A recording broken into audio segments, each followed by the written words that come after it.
స్థానం ఇచ్చాడు. ఆ స్థానంలో నిలిచి పనిచేయాలి. చాలా మంది ఉద్బోధ ఏం చేస్తుంటారంటే గలతీ పత్రిక అని కూడా చెప్పుకొని ముందుకు వెళ్ళిపోదాం. దేవుని వాక్యంలో పెద్ద పెద్ద వాళ్ళే పడిపోయారండి ఈ విషయాల్లో. కానీ మన పూర్వీకులు, మన పితరులు ఈ సత్యాలను ఎరిగి దాన్ని చక్కగా గైకొని నెరవేర్చి ప్రభుత్వం మహిమ తీసుకొచ్చారు. గలతీ పత్రిక 3వ అధ్యాయం చూడండి. 3వ అధ్యాయం 28 వచ్చిన చదవండి. ఇందులో యూతుడని గ్రీసు దేశస్థుడని లేదు, దాసుడని స్వతంత్రుడని లేదు, పురుషుడని చెప్పండి స్త్రీ అని లేదు, యేసుక్రీస్తునందు మీరందరూ ఏకముగానే ఉన్నారన్నాడు. విన్నారా?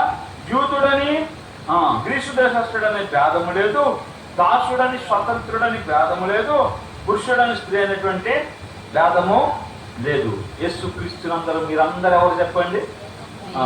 ఇప్పుడు బ్రదర్ వచ్చి ప్రార్థన చేస్తాడు, తర్వాత సిస్టర్ వచ్చి వాక్యం జరుగుతుంది, మళ్ళా బ్రదర్ వచ్చి మళ్ళా వాక్యం చెప్తాడు, మళ్ళీ సిస్టర్ వచ్చి ప్రార్థన పాట పాడుతుంది, మళ్ళీ బ్రదర్ వచ్చేది చెప్తాడు, మళ్ళీ సిస్టర్ ఏకమే కదండి. ఒకటి మీరు ఒకటి మేము అన్నట్టుగా కదా. ఇప్పుడు సంఘాల్లో చూడండి, 199 సంఘాలు ఇదే పరిస్థితి అన్నమాట. ఇందులో ఏమి లేదన్నాడు కదా, భేదమేమి లేదన్నాడు కదా. ఇందులో అంటే ఎందులో ఇక్కడే మన పూర్వీకులు పాక్స్ గారికి, దైవజనులు పాక్స్ గారికి ఈ విషయంలోనే భేదం వచ్చింది. పాక్స్ గారు దేవుని వాక్య సత్యాలను ఎరిగిన వారై ఉండి ప్రధాన సంఘాల్లో ఈ సత్యాలు బోధించారు.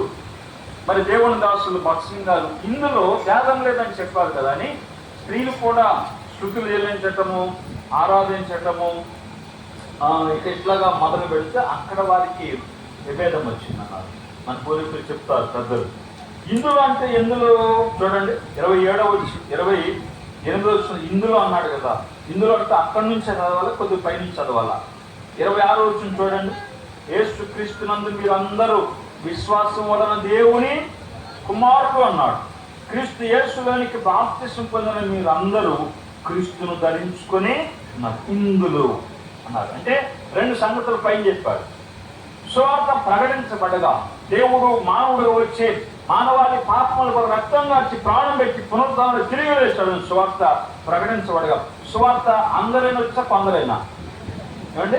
అందరికా కొందరికా? సువార్త అందరికీ, అందులో స్త్రీలు పురుషులందరికీ, పల్లె పట్టణం అందరికీ, ప్రపంచ దేశాలందరికీ, సర్వలోకానికి ఈ సువార్త అన్నాడు కదా.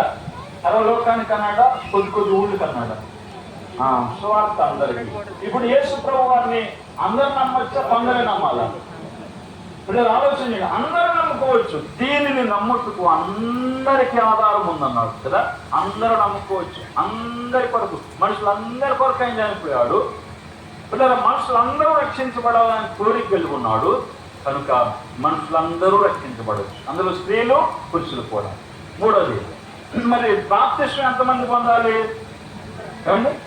ఓన్లీ పురుషులైనా స్త్రీలు కూడానా? అందులో కూడా భేదం ఏం లేదు, అందరూ పొందొచ్చు. రక్షించబడిన ప్రతి ఒక్కరూ పిల్లల రక్షణ ఆ విషయాలు మీకు అర్థమైనప్పుడు తదుపరి స్టెప్ ఏంటంటే బాప్తిస్మం అన్నమాట. బాప్తిస్మం తీసుకోవాలి, అందరూ తీసుకోవాలి. తర్వాత అక్కడే ఒక మాట చెప్పాడు, క్రీస్తులోనికి బాప్తిస్మం అన్నాడు. నేలలో బాప్తిస్మం కాదంట, చెప్పండి. క్రీస్తులోనికి బాప్తిస్మం అంటే క్రీస్తును ధరించుకునుట, అనగా క్రీస్తును నమ్మిన వారు క్రీస్తులా జీవించుట, పాపం విషయమై చనిపోయి పాపమును కనపడకుండా చేసి నీతి విషయమై జీవించుట. అందరూ కొందరు ఇందులో? అందరూ కదా. నమ్మిన అందరూ కూడా ఈ అనుభవంలో ఉండాలన్నమాట. అది చెప్తూ 2 విషయాలు చెప్తూ 28 ఇందులో అన్నాడు. ఇందులో అంటే రక్షణ పొందే అందులో అందరూ పొందొచ్చు, బాప్తిస్మం అందరూ పొందొచ్చు. క్రీస్తు వలె జీవించేది చెప్పండి, అందరూ కొందరా? అందరూ. క్రీస్తు సారూప్యం రావాలి, క్రీస్తు మనసు రావాలి, క్రీస్తు అడుగుజాడలో నడవాలి. పిల్లల అందరూ, ఇందులో భేదమేం లేదు. కానీ పిల్లల నమ్మే విషయంలో అందరూ, బాప్తిస్మం విషయంలో అందరూ, నడుచుకునే విషయంలో అందరూ. కానీ సంఘములో ఏముంది? సంఘములో భేదం ఉంది పిల్లల, సంఘములో భేదం ఉంది. చూడండి, దేవుని వాక్యంలో అపోస్తలుడైన పౌలు మరి కొరింథీయులకు రాస్తూ దేవుని వాక్యంలో కొరింథీయులకు రాసిన మొదటి పత్రిక 7వ అధ్యాయం చూడండి. అధ్యాయం 7 పిల్లల 17 చూడండి. అయితే ప్రభువు ప్రతి వానికి ఏ స్థితి నియమించును, దేవుడు ప్రతి వాణిని ఏ స్థితి అందు పిలిచినో ఆ స్థితి అందే నడుచుకొనవలెను. ఈ ప్రకారమే చెప్పండి, సంఘములన్నిట్లోనా కొన్నిట్లోనా? అన్నిట్లో నియమిస్తున్నాడు. వచనం 20 కూడా చూడండి. ప్రతి వాడు ఏ స్థితిలో పిలువబడినో ఆ స్థితిలోనే ఉండవలెనన్నాడు. వచనం 24 చదవండి. సహోదరులారా, ప్రతి మనుషుడును ఏ స్థితిలో పిలువబడినో ఆ స్థితిలోనే దేవునితో సహవాసం కలిగి ఉండాలన్నాడు. అన్నారా? ఏ స్థితిలో పిలిచాడో ఆ స్థితిలోనే ఉండాలి, ఆ స్థితిలోనే మనం నడుచుకోవాలి, ఆ స్థితిలోనే దేవునితో సహవాసము చేయాలి, అంటే దేవుని పరిచర్య చేయాలి. ఇది వాక్య సత్యం, కొత్త నిబంధన సత్యం, సంఘ సత్యం అంటారు. అమ్మా అర్థమవుతుందా? కనుక ఆత్మను ఆరిపోద్దని చెప్పాడు కదని, ఒకవేళ అవకాశం ఇవ్వకపోతే ఆత్మ ఆరిపోతుందని, ఇందులో భేదం లేదన్నాడని ఏ వచనాన్ని బట్టి ఆ వచనానికి మనం కలపకూడదు కదండి. ఎందుకంటే అవి దేవుని లేఖనాలకు లింక్ ఉంటుంది అన్నమాట. ఆ లింక్ ఒకదానికి ఒక లింక్ ఉంటుంది. ఆ సత్యాలు మన పూర్వీకులు బయటికి తీసుకొచ్చారు. సత్యమును పిల్లల ఎరిగిన వారుగా కనపడుతూ ఉన్నారు. అందుకని సంఘము యొక్క పేరు ఏంటంటే సంఘము సత్యమునకు స్తంభం అన్నారు. అనేక సంఘాలు ఉన్నాయి, కానీ ఆ సంఘానికి ఏ పేరు పెట్టబడదు. స్త్రీల సంఘాలు ఉన్నాయి, మహిళాన్నికల సంఘాలు ఉన్నాయి, కార్మికుల సంఘాలు ఉన్నాయి, ఉద్యోగ సంఘాలు ఉన్నాయి, వ్యాపార సంఘాలు ఉన్నాయి. మేము ఒకసారి మణిపూర్ రాష్ట్రానికి సేవకు వెళ్తే తమిళనాడు నుంచి వెళ్ళిన వారందరూ కూడా ఒక సంఘం పెట్టుకున్నారు. అదేంటంటే వ్యాపార సంఘం. పిల్లలు అక్కడ సువార్త అందించే అవకాశం వచ్చింది. వ్యాపారస్తులందరూ సంఘం పెట్టుకున్నారు. వాళ్ళకు ఒక ప్రత్యేకమైన హాలు, అలాగా పలానా రోజులు మీటింగ్ ఉందంటే అక్కడికి వచ్చి కూడుకుంటారు. అక్కడ ఏం చెప్పుకుంటారు? వ్యాపార లావాదేవీలో చెప్పుకుంటారు. కానీ ఆ సంఘంలో దేవుని వాక్యం ఉన్నది కదా. కానీ అలాగ ఎన్నో సంఘాలు ఉన్నాయి, వాటికి పేర్లు ఉన్నాయి. కానీ బైబిల్లో దేవుని సంఘానికి ఒక పేరు ఉంది. చెప్పండి, ఆ పేరు సత్యమునకు స్తంభం, సత్య స్తంభం అన్నాం. ఇంక ఏ సంఘానికి ఉండదు, ప్రపంచంలో ఎక్కడ ఉండదు. కావాలంటే చూడండి. కనుక సంఘము దాని సత్యం ఎరగాలి కదండి. యెహోవా ఏమెరిగాడు? రాజ్యము దాని సత్యం ఎరగాడు. మనం ఏమెరగాలి? సంఘము దాన్ని సత్యం ఎరగాలి. అందుకని సంఘము దాని సత్యము ఎరిగిన వారు ఏ విధమైనటువంటి పోటీలు కానీ, అలగటం కానీ, మరి నేరాలు మాపుతం కానీ, నిందలు మాపుతం కానీ ఏముండదు. సాగిపోతారు, వారి స్థానాల్లో సాగిపోతారు. రెండో మాట చూడండి, దేవుని వాక్యంలో సంఘమును ఎరిగిన యెహోయాదా, సంఘమును ప్రకటిస్తున్న లేక సత్యమును ఎరిగిన యెహోయాదా, సత్యమును ప్రకటిస్తున్న యెహోయాదా. చూడండి దేవుని వాక్యంలో దినవృత్తాంతముల 2వ గ్రంథం 23వ అధ్యాయం 1 నుండి 3వ వచనం వరకు చదివితే అక్కడ కొంతమంది సహోదరులతో ఒక నిబంధన చేశాడు. వాళ్ళు వెళ్ళి ప్రజలందరినీ, బాధ్యత కలిగిన వారందరినీ తోడుకొచ్చాడు. 3వ వచనం చూడండి. జనులందరూ సమాజంగా కూడి దేవుని మందిరంలో రాజుతో నిబంధన చేసుకున్నప్పుడు అన్నారు. అంటే ఆ కిందకి చదివితే మరి దేవుడు దావీదు కుమారుడు రాజ్యం ఏలాలని చెప్పాడు కదా అని ప్రకటిస్తున్నాడు, సత్యాన్ని ప్రకటిస్తున్నాడు జనులందరికీ కదా. సత్యమును ప్రకటిస్తున్నాడు. సత్యమన్న వాళ్ళు ఏం చేస్తారు చెప్పండి? రాజుతో ఒక నిబంధన చేశారు. ఈ నిబంధన అంటే ప్రమాణం లాంటిది అనమాట. ఇంకంతే రాజు యావాసే, రాజు యావాసే, రాజు యోధా గోత్రం నుంచి వచ్చిన వాడే రాజు. రాజు దేవుని మాట చప్పున ఉన్నవాడే రాజు. ఆయన రాజు కావాలి. అసలు రాణి కాకూడదు, పాలన చేయకూడదు. అది వారి నిబంధన. రక్షించబడినప్పుడు, బాప్తిస్మం పొందినప్పుడు కదా మనం దేవునితో ఒక నిబంధన చేస్తాం కదా. ఏమని? అయ్యా నిన్నే సేవిస్తా కదా, నిన్నే పూజిస్తా, నువ్వే నా దేవుడు, నువ్వే నా రక్షకుడు చేసావు కదా నిబంధన. పిల్లరా బాప్తిస్మం పొందినప్పుడు నిబంధన చేసావు కదా, నీటిలో అడిగారు కదా, మా అడిగారా లేదా? అంతేనా? నీటిలో ముంచి అలా ఉంచుతారని చెప్పారా? నీటిలో ముంచి అలా ఉంచుతారని కానీ ఏ మాట పడితే ఆ మాట వాళ్ళు అడిగిన దానికి అలా చెప్పేద్దాం అనుకున్నారా? అలా వద్దు, అలా వద్దు. ఒక నిబంధన చేస్తాం కదా. రక్షణ తీర్మానం చేసినప్పుడు ఒక నిబంధన, బాప్తిస్మం పొందేటప్పుడు ఒక నిబంధన, మన ప్రభుత్వం చేసిన నిబంధన, దాన్ని ఎన్నడూ తప్పించుకోకూడదు. చూసారా? యెహోయాదా అక్కడున్న రాజుతో, అక్కడున్న మా భక్తిపరులైనటువంటి వారందరితో అందరూ కలిసి ఒక నిబంధన చేశారు. సత్య నిబంధన అంటారు కదా. సత్యమును విన్నవారు సత్యమును ప్రకటిస్తున్నటువంటి యెహోయాదాను చూస్తాము. కనుక మూడోది చూడండి, అక్కడ మూడోదిగా మరి మనం దేవుని వాక్యములో సత్యమును స్థిరపరిచిన యెహోయాదా 23వ అధ్యాయంలో 11వ వచనంలో యావాసును బయటికి తోడుకొని వచ్చి అతని మీద కిరీటం ఉంచి ధర్మశాస్త్ర గ్రంథమును అతని చేతికిచ్చి అతనికి పట్టాభిషేకము చేసేది. యెహోయాదాను అతని కుమారులను అతని అభిషేకించి రాజు చిరంజీవి అగును గాక అని ప్రకటన చేసేది కదండి. పట్టాభిషేకం చేసి ప్రకటన చేశారు కదా. ఇది మనం బాగా ఆలోచన చేయాలి. రాజు యావాసు 7 సంవత్సరాల వయసు వాడు, చాలా చిన్నవాడు అన్నమాట.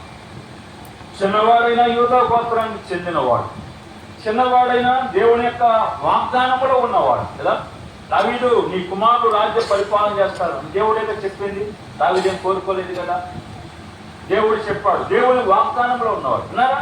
దేవుని వాగ్దానంలో ఉన్నవాడు యావాసు, యూదా గోత్రంలో ఉన్నవాడు యావాసు, దావీదు వంశముల నుంచి వచ్చిన వాడు యావాసు. అందుకనే యెహోయాదా భక్తి కలిగిన వాడే, రాజు అవుతున్న అర్హత కలిగిన వాడే. అతలియాన్ని చెప్పి యెహోయాదా రాజు అవ్వచ్చు, లేవి గోత్రికుడైనా. ఆ దినాల్లో యావాసు చిన్నవాడు కదా. కనుక అతలియాన్ని చంపి యావాసు పెరిగి పెద్దోడయ్యాక రాజు చేత అంతవరకు పాలన చేయొచ్చు. కానీ ఆయన హద్దు ఆయన లేవి గోత్రికుడు కనుక, యాజకులు కనుక రాజ్యపాలన పోకూడదు కనుక ఆ హద్దులో నిలిచి పనిచేస్తాడు. చిన్నవాడునైన యావాసుని యూదా గోత్రికుడు దావీదు వంశానికి చెందిన దేవుని వాగ్దానాల్లో ఉన్న యావాసును రాజుగా చేస్తా ఉంది. ఇప్పుడు సంఘాలలో పిల్లల రక్షించబడిన వారై ఉండాలి, స్థానిక సంఘానికి చెందిన వారై ఉండాలి, వారు ఆత్మీయులై ఉండాలి కదా, సాక్ష్యం కలిగిన వారై ఉండాలి, దేవుని పిలుపు కలిగిన వారై ఉండాలి. వాళ్ళు ఒకవేళ దేవుడు ఏర్పాటు చేసుకుంటే పెద్దలనా, పరిచారకులనా, సువార్థికులనా వాళ్ళని ఏర్పాటు చేయాలి కదా. బంధువులను కాదు, వంశపర్య పారంగా కాదు, అనుకూలంగా ఉన్న వారిని కాదు, ఏదో మనకేయో తెచ్చి ఇంట్లో పడేస్తున్నారని ఏదో మనకి సహాయపడుతున్నారని వారిని కాదు, దేవుని ఏర్పాట్లో ఉన్న వారిని, దేవుడు పిలుచుకున్న వారిని కదా. మొదటిది రక్షణ, రెండవది సంఘ సాక్ష్యము, మూడవది దేవుని పిలుపు. ఇలా ఉన్నటువంటి వారిని అసలు దేవుడు ఏర్పాటు చేసుకుంటే తప్పనిసరిగా కదా మరి పెద్దలుగా సేవకులుగా చేయాలి. ఒక ఆయన అంటున్నాడు, మా స్థానిక సంఘంలో సేవకులు చేసే వాడుక లేదని అంటున్నాడు. మా స్థానిక సంఘంలో సేవకులు చేసే వాడుక లేదంటున్నాడు. మరి ఇది వాక్యానికి సరిపోద్దా ఏమంటే? మరి స్థానిక సంఘంలో వాక్యానికి వాడుక లేదంటే మరి పిల్లలు సేవకులను పిలిచి వాడుకోవటానికి ఎలా ఉంటుంది వాడుక? ఎక్కడో ఏదో సంఘం వాళ్ళని సేవకు ఏర్పాటు చేస్తే వాళ్ళు బయటకు వస్తే వాళ్ళు వరంగల్కి వాడబడితే కదా నువ్వు వాడుకునేది. అంటే పిల్లలు ఎంత స్వార్థమో చూడండి. దేవుని వాక్య సత్యాలకి విరుద్ధంగా మరొక ఆయన ఏడు డబ్బా పట్టుకున్నాడు. నా పేరు ఊరు ఆడుతుండే పట్టుకొని అన్నాడు, పెద్దలేని మీరు నన్ను సేవకుడిని చేస్తారా, 7 కాల్చి తెచ్చి మీ మీద పెట్టమంటారు అన్నాడు.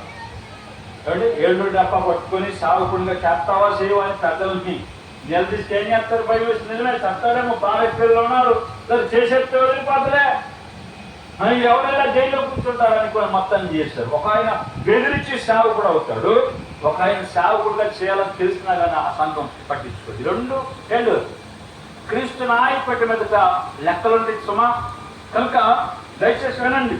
యావాసు నేను యోధా గోత్రానికి చెందిన వాడిని, దావీదు వంశానికి చెందిన వాడిని, నన్ను రాజుగా ఎందుకు చేయవు అని అడిగిన వాడు కాదు కదా. రాజు అవుతుకైన అర్హుడు కనుక ఎరుగని యెహోయాదా ఏం చేస్తున్నాడు చెప్పండి? రాజుగా చేస్తా ఉన్నాడు కదా. తర్వాత అతను తలపైన ఒక కిరీటం పెట్టాడు. తర్వాత చేతిలో ఒక గంధం, ధర్మశాస్త్ర గంధం ఇచ్చాడు. తర్వాత ఏమన్నాడు చెప్పండి? రాజు చిరంజీవి అగునుగా ప్రకటన. ఈ దినం నుంచి సహోదరుడు పెద్దగా నియమించబడ్డాడు. ఇక్కడ నుంచి సంఘంలో పెద్దగా పరిచారకుడిగా కొనసాగుతాడు, లేక సువార్థికుడిగా కొనసాగుతాడని ప్రకటన సంఘంలో కనపడాలి. సంఘము పెద్దలు చేయాలి. ముందు నుంచే ప్రకటన, పలానా సోదరుడు పలానా సహోదరుడు పెద్దగా లేక సేవకుడిగా నియమించబడుతున్నాడు, ప్రార్థన చేయండి, సంఘంలో ప్రకటన చేయాలి. అప్పటికప్పుడు కాదు, అప్పటికప్పుడు చేసేసి ఈయన పెద్దగా చేస్తాం సేవకుడిని చేస్తాం కాదు. సంఘంలో ప్రకటన అవసరం. వివాహం చేయాలంటే ముందు 2 వారాలు ఏం చేస్తారు చెప్పండి? ప్రకటన చేస్తారు. ప్రకటన చాలా ప్రాముఖ్యమైనది. సంఘంలో ప్రకటన ఉండాలి. వ్యక్తిగత నిర్ణయాలకు తావులేదు. సంఘం ఒక వ్యక్తి కాదు పిల్లరా. సంఘము సత్యముతో కూడింది కనుక సత్యాన్ని ఎవ్వరు చెప్పకూడదు. స్వార్థానికి లేదో వ్యక్తిగతమైనటువంటి ప్రయోజనాలకు కాకుండా చూడాలి. చూడండి, దేవుని వాక్యములో, దైవ గ్రంథములో ప్రకటన చాలా ప్రాముఖ్యమైనదన్నమాట. కనుక ఆ వ్యక్తి ప్రకటన చేయబడినప్పుడు పెద్దగా కొనసాగుతాడు, సువార్థికంగా కొనసాగుతాడు. వెలుపులకు వెళ్ళినప్పుడు కూడా ఫలానా మూల్పూర్ క్రిస్టియన్ అసెంబ్లీ నుంచి దేవదాస్ విక్టర్ పాల్ గారు సేవకులు వచ్చారని అక్కడ చెప్తారు. ఏదైనా ప్రార్థన చేయాలనుకోండి కదండి. ఇప్పుడు వాక్యం చెప్పాలంటే ఇప్పుడు ఏమన్నారు బ్రదరు, తాడువేలు నుంచి పనిచేస్తున్న దేవదాసులు వచ్చి వాక్యం చెప్తారు కదా. నిజమే, అక్కడ ప్రకటన అయింది, అక్కడ ఏర్పాటు అయింది కనుక మనం ఎక్కడికి వెళ్ళినా ఆ గౌరవం కదా, ఆ యొక్క మరి చక్కటి మాదిరి మనకు దొరుకుతుంది అనమాట. ఇటీవల నేను విన్న మాటలు ఏంటంటే, సంఘంలో మరి ప్రకటనలు చేయరు, సంఘం వాళ్ళని సేవకుడని పెద్దలని ఏర్పాటు చేయరు. ఇప్పుడు కూడా పుస్తకం ఉందండి, పుస్తకం పంపుతారండి చూడండి. పంపినప్పుడు ఎలాగో కాన్కిస్తారు కదని చెప్పి సేవా సమర్పణ జరగకుండా, ప్రకటన జరగకుండా ఆ పేరు రాసి నెంబర్ వేసేసి నేను సేవకుడిని అని ఒకలా లబ్ధి ఇక్కడ పొందితే క్రీస్తు నాయకుడి మీద 0 ఉంటుంది. సుమా దయచేసి ఎవరితోనే పెట్టుకోండి, విజయనందంతో పెట్టుకోండి, పాల్సిలతో పెట్టుకోండి, ఇంకా ఎట్లపాల్ గారితో పెట్టుకోండి, కానీ ఎవరితో పెట్టుకోకూడదు? ఆయనతో పెట్టుకోకూడదు కదా. దయచేసి సొమ్ము వాళ్ళ జేబులోకి వస్తుంది, బయటకు వెళ్ళిపోద్ది. కానీ సత్యము చెప్పండి, అది బయటకు వచ్చి లోపలికి వచ్చి బయటకు వెళ్ళిపోయేది కాదు. కనుక యేసుక్రీస్తు నాయకుడి మీద మనం నిలబడినప్పుడు తప్పనిసరిగా ప్రభువు మనం మెచ్చుకోవాలి. బల నమ్మకమైన మంచి దాసుడు. లేదా సొమ్ము ముఖ్యమా, సత్యం ముఖ్యమా? ప్రాణం ముఖ్యమా, అవసరాలు ముఖ్యం, సత్యం ముఖ్యమా? ఆలోచన చేసుకోండి. కనుక యెహోయాదా ప్రాణాలకు తెగించాడు సత్యం కొరకు. పిల్లరా, రాజు చిరంజీవి గారుగా ప్రకటన చేస్తాడు. ఇతడు యోధా దేశానికి రాజు, ఇక నుంచి యోధా ప్రజలకు రాజు, యావాసు రాజు, దావీదు వంశానికి చెందినవాడు, దేవుని వాగ్దానంలో ఉన్నవాడు అని ప్రకటన చేశాడు. కావాలంటే 40 సంవత్సరాలు రాజ్య పరిపాలన చేశాడు.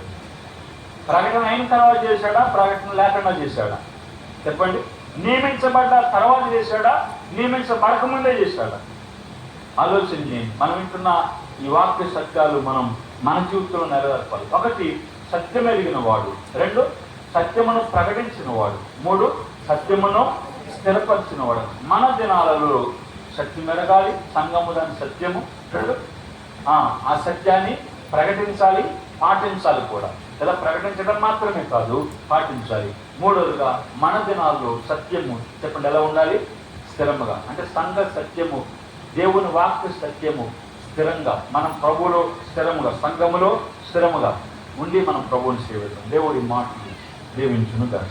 ఆమేన్.